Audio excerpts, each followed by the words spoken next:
আসসালামু আলাইকুম এভরিওয়ান। আজকে আপনাদেরকে ভীষণ উপকারী একটি শাক রান্না করে দেখাবো।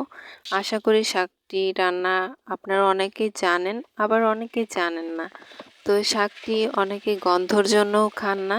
তো আমি আজকে যেভাবে রান্না করে দেখাবো সেভাবে যে কোনো কেউই খেতে পারবে। এমনি শাকের মতো স্বাদটাই লাগবে, কোনো প্রকার গন্ধ থাকবে না।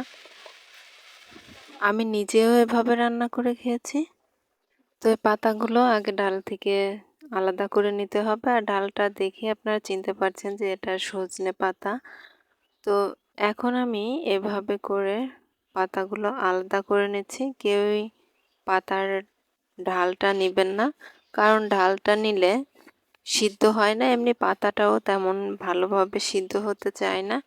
তো এই জন্য একটু ভালো করে সবাই কচি ডালটা ব্যবহার করবেন। আমি এখানে একদম সজনের কচি পাতাটাই নিয়েছি, আর এখন ভালো করে ধুয়ে নিচ্ছি।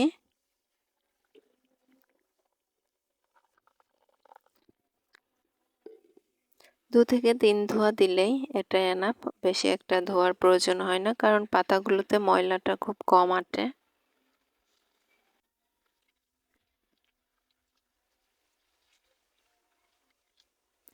এভাবে একটু ভালো করে কষলে কষলে দু তিন ধোয়া ধুয়ে নিলেই হয়ে যাবে।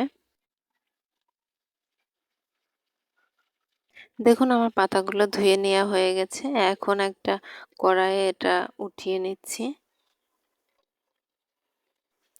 শাকগুলো উঠিয়ে নেওয়া হয়ে গেলে এর ভেতর দিয়ে দিতে হবে 1 কাপ পরিমাণ পেঁয়াজ, আর পেঁয়াজটা একটু বেশি করে দিতে হবে, কারণ এই শাকটায় পেঁয়াজের ভাগটা বেশি দিলে শাকটা খেতে বেশি ভালো লাগে। আর ঝালের পরিমাণটা একটু বেশি দিতে হবে, তারপরও যারা একটু ঝাল কম খান তারা সেইভাবে ঝালটা দিবেন। আর সামান্য একটু লবণ দিয়ে কিছুটা পানি ব্যবহার করতে হবে, কারণ এর থেকে বেশি একটা পানি বের হতে চায় না। তো পানিটা দিয়ে ঢেকে দিয়ে জালটা ধরিয়ে দিয়েছি। দেখুন সিদ্ধ প্রায় হয়ে এসেছে, আর এই পর্যায়ে একটু নেড়েচেড়ে দিতে হবে। আবারও পানিটা শুকিয়ে যাওয়া অবধি ঢাকনা দিয়ে ঢেকে রেখে দিচ্ছি। পানিটা যখন একদম শুকিয়ে যাবে এরকম পর্যায়ে আমি চুলা থেকে এখন নামিয়ে নিচ্ছি। আর এই কড়াইয়ে দিয়ে দিচ্ছি পরিমাণ মতো রান্নার সাদা সয়াবিন তেল। আর তেলটা একটু গরম হলেই দিয়ে দিচ্ছি দুটো রসুনের কুচি। এখন একটু নেড়েচেড়ে নিচ্ছি।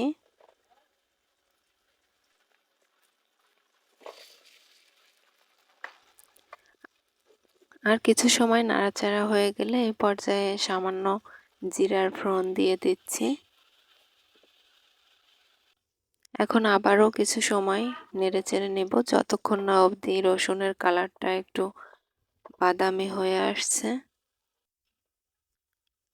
দেখুন রসুনের কালার যখন এরকম হয়ে যাবে এই পর্যায়ে শাকটা ঢেলে দিতে হবে।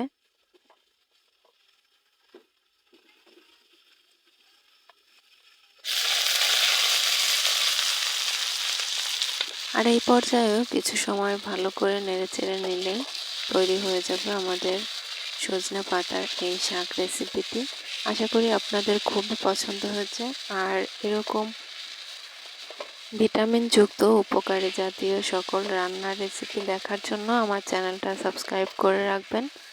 আর আমার এই রেসিপি ভালো লেগে থাকলে ভিডিওতে একটা লাইক দিতে ভুলবেন না। তো রেসিপিটা আপনাদের কাছে কতটা ভালো লেগেছে অবশ্যই কমেন্ট বক্সে জানিয়ে দিবেন।